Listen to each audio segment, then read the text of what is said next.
അസ്സലാമു അലൈക്കും വറഹ്മത്തുള്ളാഹി വബറകാതുഹു. എല്ലാ കേരള വിഷൻ ശ്രോതാക്കൾക്കും ഇസ്ലാം അറിവെന്ന ഈ പ്രോഗ്രാമിലേക്ക് ഹൃദ്യമായ സ്വാഗതം.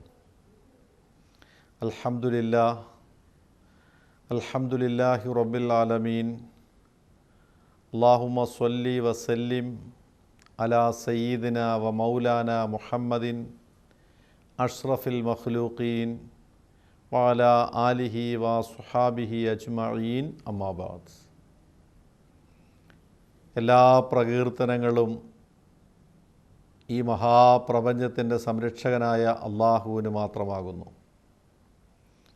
അള്ളാഹുവിൻ്റെ കരുണയും കടാക്ഷവും മഹാനായ പ്രവാചക തിരുമേനിയിലും കുടുംബങ്ങളിലും എപ്പോഴും ഉണ്ടാകുമാറാകട്ടെ. ഇസ്ലാം അറിവ് എന്ന ഈ പ്രോഗ്രാമിലൂടെ കഴിഞ്ഞ 3 ആഴ്ചയായി ധനം, അത് സമ്പാദിക്കേണ്ട രീതി, ചിലവഴിക്കേണ്ട രീതി, അതിനെക്കുറിച്ചൊക്കെയാണ്, അതിൻ്റെ ഇസ്ലാമിക കാഴ്ചപ്പാടാണ് നമ്മൾ പറഞ്ഞുകൊണ്ടിരിക്കുന്നത്. ഇമാം ബുഖാരി മുസ്ലിമും ഉദ്ധരിക്കുന്ന ഒരു ഹദീസ് കാണാം. അബൂ ഹുറൈറ റളിയല്ലാഹു തആല അൻഹു പറയുകയാണ്, ഇന്ന ഫുഖറാ അൽ മുഹാജിരീന അത്തൗ റസൂലല്ലാഹി സ്വല്ലല്ലാഹു അലൈഹി വസല്ലം ഫഖാലു. മദീനയിലുണ്ടായിരുന്ന മുഹാജിറുകളായ പാവപ്പെട്ട പ്രവാചകൻ്റെ അനുചരന്മാർ ഒരിക്കൽ പ്രവാചകൻ്റെ അടുക്കൽ വന്നു. മുഹാജിർ എന്ന് പറഞ്ഞാൽ മക്കയിൽ നിന്നും ഹിജറ ചെയ്ത് പലായനം ചെയ്ത് മദീനയിലെത്തിയവരാണ്. ഇസ്ലാം മതവിശ്വാസം സ്വീകരിച്ചതിൻ്റെ പേരിൽ പിറന്ന നാടും വീടും സമ്പത്തും എല്ലാം ഉപേക്ഷിച്ച് സ്വന്തം നാട്ടിൽ നിൽക്കക്കള്ളിയില്ലാതെ അന്യനാടായ മദീനയിലേക്ക് പലായനം ചെയ്തവരാണ്. അവരിൽ അധികവും പാവങ്ങളും സാധുക്കളുമായിരുന്നു. കാരണം ഉണ്ടാക്കിയതെല്ലാം മക്കയിൽ വിട്ടിട്ടാണ് വന്നിരിക്കുന്നത്. അവർ പ്രവാചകരുടെ അടുക്കൽ വന്നിട്ട് പറഞ്ഞു, അല്ലാഹു റസൂലേ ദഹബ അഹ്ലുദ് ദുസൂരി ബിദ്ദറജാത്തിൽ ഉലാ വൻ നഈമിൽ മുഖീം. അല്ലാഹു റസൂലേ, അങ്ങേക്കറിയാവല്ലോ ഞങ്ങൾ പാവങ്ങളാണ്. ഞങ്ങളുടെ കൂട്ടത്തിലുള്ള പണക്കാർ സകല പദവികളും സകല നേട്ടങ്ങളും സകല ശ്രേഷ്ഠതകളും സകല പോരിഷകളും കൊണ്ടുപോകുകയാണ്. ഞങ്ങൾക്കൊന്നും കിട്ടുന്നില്ല. നബി തങ്ങൾ ചോദിച്ചു, ഒമാദാക്ക, എന്താണ് നിങ്ങളങ്ങനെ പറയാൻ കാരണം, എന്താ സംഭവം? അവർ പറഞ്ഞു, യുസല്ലൂന കമാ നുസല്ലി, ഞങ്ങൾ നമസ്കരിക്കുന്നു, പണക്കാരും നമസ്കരിക്കുന്നു. വയസൂമൂന കമാ നസൂമു, ഞങ്ങൾ വ്രതമനുഷ്ഠിക്കുന്നു, പണക്കാരും വ്രതമനുഷ്ഠിക്കുന്നു. വയതസദ്ദഖൂന വലാ നതസദ്ദഖു, ഞങ്ങൾ ചെയ്യുന്ന എല്ലാ കർമ്മങ്ങളും നന്മകളും അവരും ചെയ്യുന്നുണ്ട്, പക്ഷേ അവർ ധാരാളമായി ദാനം ചെയ്യുന്നു, സദഖ ചെയ്യുന്നു.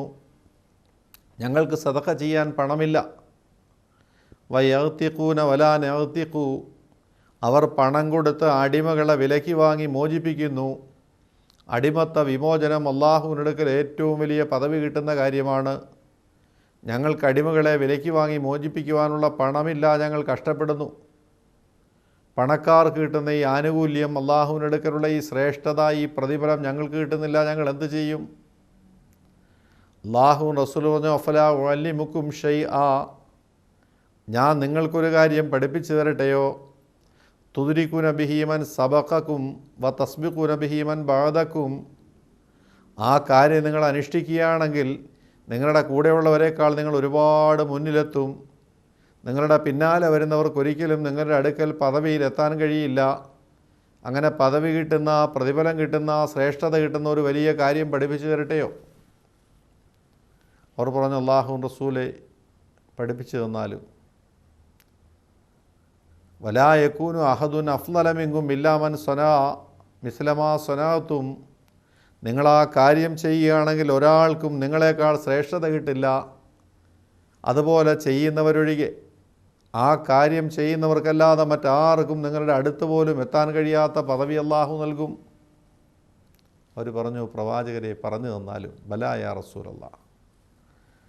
അവിടെ നിന്ന് പറഞ്ഞു, തുസബ്ബിഹൂന വ തഹ്മദൂന വ തുകബ്ബിറൂന ദുബ്ര കുല്ലി സ്വലാത്തിൻ സലാസം വ സലാസീന മറ. അല്ലാഹുവും റസൂൽ പറഞ്ഞ എല്ലാ ഫർള് നമസ്കാരങ്ങളും കഴിഞ്ഞാൽ, 5 നേരത്തെ ഫർള് നമസ്കാരം കഴിഞ്ഞാൽ ഉടനെ 33 പ്രാവശ്യം സുബ്ഹാനല്ലാഹ് 33 അൽഹംദുലില്ലാ, 33 അല്ലാഹു അക്ബർ നിങ്ങൾ പറയുക. ഇത് പറഞ്ഞാൽ നിങ്ങളോടൊപ്പം ഒരാൾക്കും എത്താൻ കഴിയില്ല. നമസ്കാരം കഴിഞ്ഞാൽ സുബ്ഹാനല്ലാ സുബ്ഹാനല്ലാ സുബ്ഹാനല്ലാ എന്ന് 33 പ്രാവശ്യം, അൽഹംദുലില്ലാ അൽഹംദുലില്ലാ അൽഹംദുലില്ലാ 33, അല്ലാഹു അക്ബർ അല്ലാഹു അക്ബർ അല്ലാഹു അക്ബർ 33. ഇത് പറഞ്ഞാൽ ഇത് പറയുന്നവർക്കെല്ലാം മറ്റാർക്കും നിങ്ങളുടെ അടുക്കലെത്താൻ കഴിയാത്തവണ്ണം പദവിയും ശ്രേഷ്ഠതയും നിങ്ങൾക്ക് വർദ്ധിക്കും.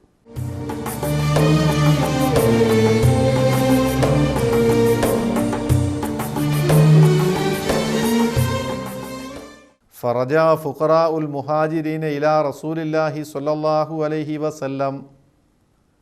തിരുദൂതരുടെ അടുക്കലേക്ക് കുറേ ദിവസങ്ങൾ കഴിഞ്ഞ് വീണ്ടും അവർ മടങ്ങി വന്നിട്ട് ആവലാതിയുമായി നബി തങ്ങൾ ചോദിച്ചു, ഇനി എന്താണ് പ്രശ്നം? അവർ പറഞ്ഞു, സമിയ ഇഖ്വാനുന അഹ്ലുൽ അംവാലി ബിമാ ഫഅൽന ഫഫഅലു മിസ്ലഹു. അല്ലാഹുവിൻ റസൂലെ, പണക്കാരേക്കാൾ ശ്രേഷ്ഠത കിട്ടാൻ വേണ്ടി അങ്ങ് ഞങ്ങൾക്ക് പറഞ്ഞു തന്ന ദിക്റുണ്ടല്ലോ, അതെങ്ങനെയോ ഞങ്ങൾക്ക് പറഞ്ഞു തന്ന് പണക്കാരറിഞ്ഞു. ഇപ്പോൾ അവരും അതുപോലെ ചെയ്യുന്നു. ഞങ്ങൾക്കാണെങ്കിൽ അവർ കൊടുക്കുന്ന പോലെ ദാനം ചെയ്യാനോ സദഖ ചെയ്യാനോ കഴിയുന്നുമില്ല, ഞങ്ങൾ എന്ത് ചെയ്യും? ആ അവസരത്തിൽ പുഞ്ചിരിച്ചുകൊണ്ട് റസൂലുള്ളാഹി സ്വല്ലല്ലാഹു അലൈഹി വസല്ലം പറഞ്ഞു, ദാലിക ഫളലുല്ലാഹി യുഅ്തിഹി മൻ യശാ. ഇനി എനിക്കൊന്നും പറയാനില്ല. സമ്പത്ത് അള്ളാഹുവിൻ്റെ അനുഗ്രഹമാണ്. അള്ളാഹു ഉദ്ദേശിക്കുന്നവർക്ക് അവൻ കൊടുക്കുന്നു. അവർക്കവൻ കൊടുത്തു, നിങ്ങൾക്കവൻ തന്നില്ല, അതിനെന്തെങ്കിലും രഹസ്യം കാണും. അതുകൊണ്ട് ഇവിടെ കൊണ്ട് അവസാനിപ്പിക്കുക. അവർ ചെയ്യുന്നുണ്ടെങ്കിൽ അവരും ചെയ്തു കൊള്ളട്ടെ. ഇമാം ബുഖാരി ഉദ്ധരിക്കുന്ന ഹദീസാണ്. ഒരുപാട് കാര്യങ്ങൾ മനസ്സിലാക്കാൻ പറ്റുന്ന ഹദീസാണ്. അള്ളാഹുവിൻ്റെ പ്രവാചകൻ പറഞ്ഞു തന്ന ഈ സംഭവത്തിൽ നമുക്ക് മനസ്സിലാക്കാനായി ഒരുപാട് കാര്യങ്ങളുണ്ട്. ഒന്നാമതായിട്ടുള്ളത്, ആഖിറത്തെക്കുറിച്ചുള്ള സ്വഹാബത്തിൻ്റെ മത്സര ബുദ്ധി. പരലോക കാര്യങ്ങളായിരുന്നു അവരുടെ മത്സരം. നമ്മളിന്ന് മത്സരിക്കുന്നത് ദുനിയാവിൻ്റെ കാര്യങ്ങൾക്കാണ്. ആഖിറത്തിൻ്റെ പേരിൽ അധികാരത്തിന് വേണ്ടിയല്ല, പദവിക്ക് വേണ്ടിയല്ല, സ്ഥാനത്തിന് വേണ്ടിയല്ല. ഈ കഴിഞ്ഞ തെരഞ്ഞെടുപ്പിൽ ഓരോ സ്ഥാനാർത്ഥിയും ഒഴുക്കിയ വിയർപ്പെന്താണ്, ചെയ്ത ത്യാഗമെന്താണ്? പലരും അക്കൂട്ടത്തിൽ രോഗികളാണ്. രോഗം മറന്ന്, പ്രായം മറന്ന്, ഒരു MP സ്ഥാനം, ഒരു സീറ്റ് കിട്ടാൻ വേണ്ടി അവർ 18 അടവും പയറ്റി അവരെക്കൊണ്ട് ചെയ്യാൻ കഴിയുന്ന സകലതും ചെയ്തു, കഷ്ടപ്പെട്ടു. തെറ്റാണെന്നല്ല പറയുന്നത്. ഇന്നത്തെ ജനങ്ങളുടെ മാത്സര്യം മുഴുവനും ഭൗതിക താല്പര്യങ്ങളിലാണ്. സ്വഹാബത്തിൻ്റെ നോക്കുക, ആഖിറത്തിൻ്റെ കാര്യങ്ങളിലാണ്. പണക്കാരിതാ ഞങ്ങളോടൊപ്പം എല്ലാ അമലുകളും ചെയ്യുന്നു, അതോടൊപ്പം ദാനവും ചെയ്യുന്നു. ഞങ്ങൾക്ക് ചെയ്യാൻ കഴിയുന്നില്ല, ഞങ്ങൾ പിന്നിലായി പോവില്ലേ? നാളെ സ്വർഗത്തിൽ ഞങ്ങൾ അവരെക്കാൾ പുറകിലായി പോയില്ലേ? പ്രതിഫലത്തിൽ പിന്നിലായി പോവില്ലേ? മത്സരം ആഖിറത്തിൻ്റെ വിഷയത്തിലാണ്. അല്ലാഹു പറഞ്ഞു, ഫലതനാഫസിൽ മുതനാഫിസൂൻ. മത്സരിക്കുന്നവർ ആഖിറത്തിൻ്റെ വിഷയത്തിൽ മത്സരിക്കട്ടെ. ആഖിറത്തിൻ്റെ വിഷയത്തിൽ അവർ മത്സരിക്കുകയും രക്ഷപ്പെടുകയും ചെയ്യട്ടെ എന്ന് പ്രവാചകൻ. മത്സരം ആഖിറത്തിൻ്റെ വിഷയത്തിൽ. രണ്ടാമതായി നാം മനസ്സിലാക്കേണ്ടത് ദിക്റിൻ്റെ മഹത്വമാണ്. 33 തവണ വീതം സുബ്ഹാനല്ലാഹ് അൽഹംദുലില്ലാ അല്ലാഹു അക്ബർ ചൊല്ലാൻ നിങ്ങളൊന്ന് വാച്ചെടുത്ത് നോക്കിയിട്ട് ടൈം നോക്കിയൊന്ന് ചൊല്ലി നോക്കുക. കഷ്ടിച്ച് 2 മിനിറ്റ് മതിയാവും, 2 മിനിറ്റ്. ആ 2 മിനിറ്റ് തന്നെ വേണ്ടി വരില്ല. പക്ഷേ ആ 2 മിനിറ്റ് കൊണ്ട് കിട്ടുന്ന പ്രതിഫലം പ്രവാചകൻ പറഞ്ഞ കേട്ടോ, അത് ചെയ്യുന്നവരുടെ പ്രതിഫലം ലോകത്ത് വേറെ ആർക്കും കിട്ടില്ല. നിങ്ങളുടെ സമക്കാരേക്കാൾ, നിങ്ങളുടെ മുൻഗാമികളെക്കാൾ മുന്നിലെത്താൻ നിങ്ങൾക്ക് കഴിയും. നിങ്ങളുടെ പിൻഗാമികൾക്ക് നിങ്ങളോടൊപ്പം എത്താനും കഴിയില്ല. അത്ര പ്രതിഫലമുള്ള ദിക്റാണ്. 24 മണിക്കൂറിൽ 2 മിനിറ്റ്. പള്ളികളിൽ കാണാം, നമസ്കാരം കഴിഞ്ഞാൽ ഉടനെ പലരും എഴുന്നേറ്റൊരു ഓട്ടമാണ്, ഒരു തിരക്കിലാണ്. അവരൊന്നും പറയാൻ പാടില്ല. എന്താണ് തിരക്ക്? പുറത്തു വന്ന്, പള്ളിയുടെ പുറത്തു വന്ന് സംസാരിച്ചുകൊണ്ടിരിക്കുന്നത് കാണാം. അതല്ലെങ്കിൽ വാഹനത്തിൽ കയറി സംസാരിച്ചുകൊണ്ടിരിക്കുന്നത് കാണാം. എവിടെയെങ്കിലും പോയി ലെക്ചർ അടിച്ചുകൊണ്ടിരിക്കുന്നത് കാണാം, പള്ളിയിലിരിക്കാൻ കഴിയില്ല, ഉടൻ ചാടി ഓടണം. നമസ്കാരം കഴിഞ്ഞ് അവിടെ ഇരുന്ന് 33 തവണ വീതം ഇത് ചൊല്ലിയിട്ട് ദുആയും കഴിഞ്ഞ് എഴുന്നേറ്റ് പോയാൽ അൽഹംദുലില്ലാഹ് എന്ത് റാഹത്താണ്. അതിന് കിട്ടുന്ന പ്രതിഫലം എത്ര വലുതാണ്. അത് ഇവിടെ വച്ച് മനസ്സിലായില്ല, ആഖിറത്തിലാണ് മനസ്സിലാവുക.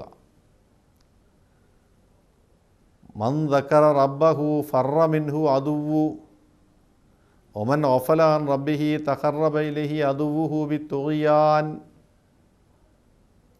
ആരെങ്കിലും തൻ്റെ രക്ഷിതാവിന് ദിക്ർ ചെയ്താൽ, സുബ്ഹാനല്ലാഹ്, അൽഹംദുലില്ലാഹ്, അല്ലാഹു അക്ബർ, സ്വലാത്ത് ഏതെങ്കിലും ദിക്ർ ചെയ്താൽ പിശാചിന് അവൻ്റെ അടുക്കൽ ഇരിക്കാൻ കഴിയില്ല, അവൻ ഓടിക്കളയും. പ്രവാചകൻ്റെ വാക്കാണ്. ആര് റബ്ബിനെ മറന്നു പോകുന്നോ, ദിക്ർ ചെയ്യാൻ വിസ്മരിച്ചു പോകുന്നുവോ, പിശാച് അവനോട് കൂടിച്ചേരുമെന്ന് മഹാനായ പ്രവാചകൻ.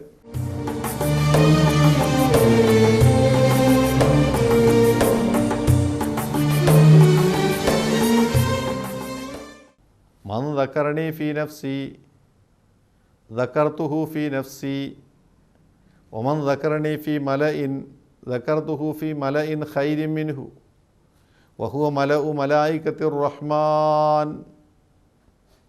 മഹാനായ സ്വഹാബത്ത് പറയുന്നു, അള്ളാഹുവിൻ്റെ പ്രവാചകൻ അരുൾ ചെയ്യുണ്ടായി, ആരെങ്കിലും അള്ളാഹുവിനെ സ്മരിച്ചുകൊണ്ട് ദിക്ർ ചെയ്താൽ അള്ളാഹു അവനെക്കുറിച്ച് സ്മരിക്കുന്നതാണ്. ഒറ്റയ്ക്കിരുന്നു കൊണ്ട് ആരെങ്കിലും അള്ളാഹുവിനെ ഓർത്താൽ അള്ളാഹു അവനെക്കുറിച്ചും സ്വയം ഓർക്കുന്നതാണ്. ഒരു സദസ്സിൽ വെച്ചാണ് അള്ളാഹുവിനെക്കുറിച്ച് പറയുന്നതെങ്കിൽ അള്ളാഹു അവനെക്കുറിച്ച് മാലാഖമാരുടെ സദസ്സിൽ എടുത്തു പറയുന്നതാണ്. ദിക്ർ ജീവിതത്തിൻ്റെ ഒരു ഭാഗമാക്കി മാറ്റണം. അനേകം നല്ല ദിക്റുണ്ട്. ദിക്റില്ലാത്ത ഒരു ദിവസം നമുക്കുണ്ടാവരുത്. ദിക്ർ ജീവിതത്തിൻ്റെ ഒരു ഭാഗമാക്കി മാറ്റണം. മൂന്നാമതായി നമ്മൾ മനസ്സിലാക്കേണ്ട വിഷയം ഈ ഹദീസിൽ, അതാണ് നമ്മുടെ വിഷയം. സമ്പത്തിനെക്കുറിച്ച് അള്ളാഹുവിൻ്റെ പ്രവാചകൻ പറഞ്ഞു, ദാലിക ഫദ്ലുല്ലാഹി യുഅ്തിഹി മൻ യശാ. അള്ളാഹു ഉദ്ദേശിക്കുന്നവർക്ക് മാത്രം അള്ളാഹു നൽകുന്ന അനുഗ്രഹമാണ് സമ്പത്ത്. പണക്കാർക്ക് അള്ളാഹു നൽകി, നിങ്ങൾക്ക് നൽകിയിട്ടില്ല, എനിക്കൊന്നും മുതൽ ചെയ്യാൻ കഴിയില്ല, അതൊക്കെ റബ്ബിൻ്റെ തീരുമാനമാണ്. സമ്പത്ത് അള്ളാഹുവിൻ്റെ അനുഗ്രഹമാണ്. ചില ഡ്രൈവർമാരെയും ജോലിക്കാരെയൊക്കെ ഞാൻ ശ്രദ്ധിച്ചിട്ടുണ്ട്. നമ്മൾ കൂലി കൊടുത്താൽ, പ്രത്യേകിച്ച് ദിവസം ആരംഭത്തിൽ പണം കിട്ടിയാൽ ആ പണം എടുത്ത് ഇങ്ങനെ കണ്ണിൽ വെച്ച്, 2 കണ്ണിലും വെച്ച് ചുംബിക്കുന്നത് കാണാം. ധനം ഐശ്വര്യത്തിൻ്റെ ദേവതയാണ്. ധനം ഐശ്വര്യമാണ്. ധനത്തെ ബഹുമാനിക്കണം, ധനത്തെ നിസ്സാരവൽക്കരിക്കരുത്. കാരണം എല്ലാവർക്കും അള്ളാഹു കൊടുക്കാത്തതാണ്. വലിയ വിദ്യാഭ്യാസം നേടിയ ആൾക്കാർക്ക് സമ്പത്തില്ല. വിദ്യാഭ്യാസം ഇല്ലാത്ത എത്രയോ പേർ സമ്പത്തുണ്ട്. അള്ളാഹു സമ്പത്ത് കൊടുക്കുന്നത് പ്രത്യേക വ്യക്തിത്വങ്ങളെ നോക്കിയാണ്, അല്ലാതെ കൊടുക്കാറില്ല. അതുകൊണ്ട് സമ്പത്തിൻ്റെ മഹത്വം മനസ്സിലാക്കണം, ശ്രേഷ്ഠത മനസ്സിലാക്കണം. ചില ആളുകൾ പണത്തെ വല്ലാതെ അവമതിച്ച് സംസാരിക്കാറുണ്ട്, പ്രത്യേകിച്ചും ആത്മീയ മേഖലയുമായി ബന്ധപ്പെട്ടവർ. പണം ശവമാണ്, ദുന്യാവ് ശവമാണ്, ശവത്തിൻ്റെ പിന്നാലെ പോകുന്ന നായകളാണ്, പണം കൂട്ടിവെക്കരുത്, ശേഖരിക്കരുത്, അതിനുവേണ്ടി സമയം കളയരുത്, അതിനുവേണ്ടി പാടുപെടരുത് എന്നൊക്കെ, അധ്വാനിക്കരുത് എന്നൊക്കെ പഠിപ്പിക്കുന്ന ചില ആത്മീയ നേതാക്കളെ കാണാം. അത് ശരിയല്ല. പണം സമ്പാദിക്കുന്നതിലോ നേടുന്നതിലോ അല്ല പിശക്, അത് കൈകാര്യം ചെയ്യുന്നതിലാണ് ശ്രദ്ധ. അവിടെയാണ് പിഴച്ചു പോകുന്നതും നന്നായി പോകുന്നതും. തെക്കൻ കേരളത്തിൽ ജീവിച്ചിരുന്ന വലിയൊരു പണ്ഡിതനായിരുന്നു മൂസ മൗലാന. മഹാനായൊരു പണ്ഡിതനായിരുന്നു. അദ്ദേഹം ഒരിക്കലൊരു സംഭവം പറയുകയുണ്ടായി. ഒരു ചെറുപ്പക്കാരനെ മൂസ മൗലാന പരിചയപ്പെട്ടു എവിടെയോ വെച്ച്. അപ്പോൾ പരിചയപ്പെട്ടപ്പോൾ ഏതാ നാട്, എവിടെയാ വീടെന്നൊക്കെ ചോദിച്ചപ്പോൾ അയാളുടെ വീട് പറഞ്ഞു. അപ്പം മൗലാന പെട്ടെന്ന് അദ്ദേഹത്തിന് പരിചയമുള്ള അവിടെയുള്ള 1-2 ഹാജിയാക്കന്മാരുടെ കാര്യം ചോദിച്ചു. അവരാ നാട്ടിലെ പ്രമുഖരാണ്, പണക്കാരാണ്, നല്ലവരാണ്. മൗലാന അവരെക്കുറിച്ച് ചെറുപ്പക്കാരോട് ചോദിച്ചു. ഇയാളാകട്ടെ പണക്കാരോട് മനസ്സിൽ വിദ്വേഷവും പകയും അസൂയയും കുശുമ്പും എല്ലാം വെച്ച് പുലർത്തിയ ആളായിരുന്നു. അയാൾ നിസ്സാരവൽക്കരിച്ചുകൊണ്ട് പറഞ്ഞു, മൗലാന എനിക്ക് ഈ പണക്കാരെ ഒന്ന് പറഞ്ഞുകൂടാ, അവിടെ വല്ല പാവങ്ങളുണ്ടെങ്കിൽ ചോദിക്കുക, ഞാൻ പറഞ്ഞു തരാം, അവരുടെ കുടുംബവും ആൾക്കാരെയും പറഞ്ഞു തരാം. താങ്കൾ ഈ പണക്കാരുടെ കാര്യം പറയുന്നു, പണക്കാരെ ഒന്നും എനിക്ക് അറിഞ്ഞുകൂടാന്ന് പറഞ്ഞു. അവരോടുള്ള പുച്ഛവും അമർഷവും കൊണ്ട് പറയാതിരുന്നതാണ്. ഉടൻ ഒരു സെക്കൻഡ് പോലും താമസിച്ചില്ല. മൂസാ മൗലാന ചോദിച്ചു, ആകട്ടെ നിനക്ക് പണക്കാരെ അറിയില്ല എന്ന് പറയുന്നു, സുലൈമാൻ നബി അലൈഹിസ്സലാമിനെ അറിയുമോ? മഹാനായ ഉസ്മാൻ ബിൻ അഫ്ഫാൻ റളിയല്ലാഹുവിനെ അറിയുമോ? മഹാനായ അബ്ദുറഹ്മാൻ ബിൻ ഔഫ് റളിയല്ലാഹുവിനെ അറിയുമോ? അപ്പോഴാണ് ഈ ചെറുപ്പക്കാരൻ അദ്ദേഹത്തിൻ്റെ ചോദ്യത്തിൻ്റെ മർമ്മം മനസ്സിലാക്കിയത്. അയാൾ തലകുനിച്ചു നിന്നുപോയി. കാരണം ലോകം കണ്ട ഏറ്റവും വലിയ ധനികനാണ് സുലൈമാൻ നബി അലൈഹിസ്സലാം.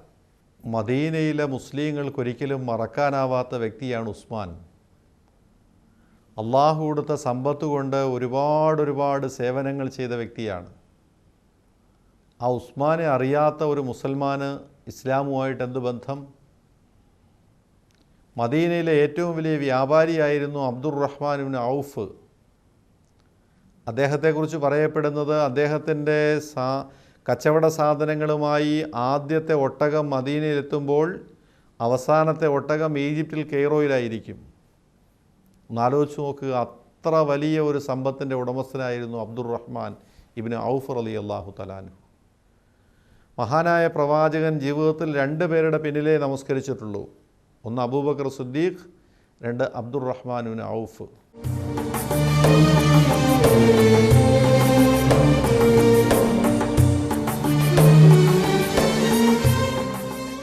അപ്പോൾ ഇവരെയൊക്കെ വിസ്മരിച്ചുകൊണ്ടൊരു മുസൽമാന് ജീവിതം സാധ്യമല്ല. അതാണ് ആ പണ്ഡിതൻ ചോദിച്ചത്, അബ്ദുറഹ്മാൻ ബിൻ ഔഫിനെ അറിയുമോ? ഉസ്മാനെ അറിയുമോ? സുലൈമാൻ നബി അറിയുമോ? പണക്കാരെ അറിയില്ല എന്ന് പറഞ്ഞാൽ ഇവരെയൊന്നും അറിയാൻ പാടില്ല. സഹോദരങ്ങളെ, പണക്കാരോട് ധനികരോട് അസൂയയും കുശുമ്പും വിദ്വേഷവും വെച്ച് പുലർത്തുന്നതിൽ അർത്ഥമില്ല. അവരുടെ ധനം അവരെങ്ങനെ ചെലവഴിക്കുന്നു എന്ന് നോക്കുക. ജനങ്ങൾക്ക് ഉപകാരപ്രദമായ രീതിയിൽ, തനിക്കും കുടുംബത്തിനും നാടിനും ഉപകാരപ്രദമായ രീതിയിൽ പണം ചെലവഴിക്കുന്നുണ്ടെങ്കിൽ ആ പണം നിയമൽ മാലു നല്ല ധനം തന്നെയാണ്. ഞാൻ ഈ അടുത്ത് മലപ്പുറത്ത് ഒരു കല്യാണത്തിൽ പങ്കെടുക്കുകയുണ്ടായി.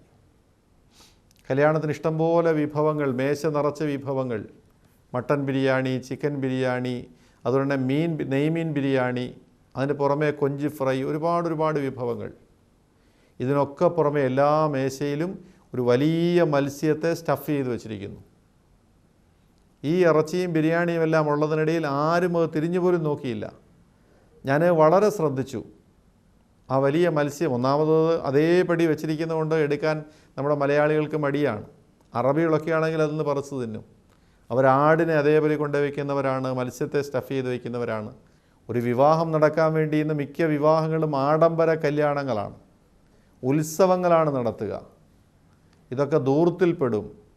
അപ്പോൾ ധൂർത്ത് ഏതാണ്, മിതവ്യയം ഏതാണ്, ആവശ്യമേതാണ്, അനാവശ്യമേതാണ് എന്ന് മനസ്സിലാക്കി പണം ചെലവഴിച്ചാൽ അവനായിരിക്കും അള്ളാഹുവിൻ്റെ അടുക്കൽ സ്വീകാര്യനായ അടിമ. ഒരു യഥാർത്ഥ ദൈവദാസൻ്റെ അടയാളം പണം ചെലവഴിക്കുന്നത് കണ്ട് മനസ്സിലാക്കാം.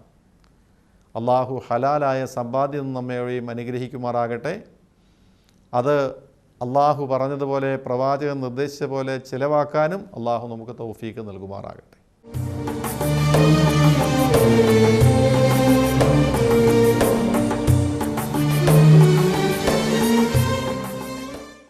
ഈ പ്രോഗ്രാമിനെ സഹായിക്കുന്ന, ഇതിൻ്റെ പിന്നിൽ പ്രവർത്തിക്കുന്ന, ഇതിനുവേണ്ടി പാടുപെടുന്ന എല്ലാവർക്കും തമ്പുരാൻ്റെ അനുഗ്രഹം ഉണ്ടാകുമാറാകട്ടെ. നിങ്ങളുടെ നിർദ്ദേശങ്ങളും നിങ്ങളുടെ സംശയങ്ങളുമൊക്കെ ഞങ്ങൾ പ്രതീക്ഷിക്കുകയാണ്. ഒരു പോസ്റ്റ് കാർഡിൽ എഴുതിയിട്ടാൽ മതിയാകും. നിങ്ങളുടെ നിർദ്ദേശങ്ങളും കത്തുകളുമൊക്കെ ഞങ്ങൾക്ക് അയയ്ക്കുക.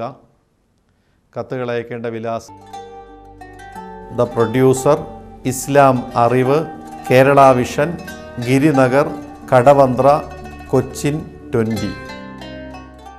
എല്ലാവർക്കും നല്ലത് വരട്ടെ എന്ന് ആശംസിക്കുന്നു. അള്ളാഹു എല്ലാവരുടെയും എല്ലാ ദുരിതങ്ങളും കഷ്ടപ്പാടുകളും മാറ്റട്ടെ എന്ന് പ്രാർത്ഥിക്കുന്നു. ഇൻഷാ അള്ളാഹ് അടുത്ത ആഴ്ച കേരള വിഷനിലൂടെ നമുക്ക് വീണ്ടും കണ്ടുമുട്ടാം.